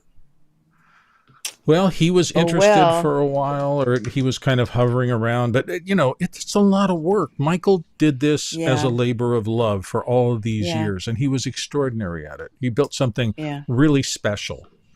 Finding the next Michael Horton will not be easy. No. So speaking of podcasting, I'm very proud of this. I was one of the original podcasters. I started 6 months. Adam Curry's the one that invented podcasting, okay? Not Adam Carolla, who I also like. Adam Curry from Headbangers Ball, from when he was on MTV, he invented podcasting. Steve Jobs called him up and said, do you mind if we put podcasts in iTunes? Okay. Mm-hmm. I started a podcast before Steve Jobs put podcasting in iTunes. Adam Curry had, what was his, I forget what what show it was, but he started one and I started one 6 months after that. And I just want to put this is something I'm very, very proud of. Now, where in the heck is that? Let me turn this off. I'll turn these guys' spider microphone arms off. The first year of podcasting, this is honored as one of the 52 podcasts of over 10,000 at the time for the first birthday for podcasting on iTunes. I was picked. My show was picked. Roots Rock Radio. Nice. I by love Apple. that. First birthday podcasting on iTunes, 1 out of 52, and they picked mine because I was one of the. I shouldn't make you do date math on live. Well, look at what the iTunes live theme looks like. I know. Look at that. That It looks was like 20. It was 20 years ago, Bill. I think 21 years Okay. ago. Yeah, Okay. but I was picked by Apple. My podcast was picked by Apple because I was one of the first. So I've been podcasting ever since. That's how long I've been podcasting. This is audio. This is the real podcast. Not nowadays. They just say everything is podcasting. All YouTube is podcasting. Podcasting was technically with an RSS feed and all that, but it's just like the word decimate. Philip Hodgetts was the first one to tell me decimate means reduce by 10%. That's what decimate means. It doesn't mean you wipe out everything, but now they use that word.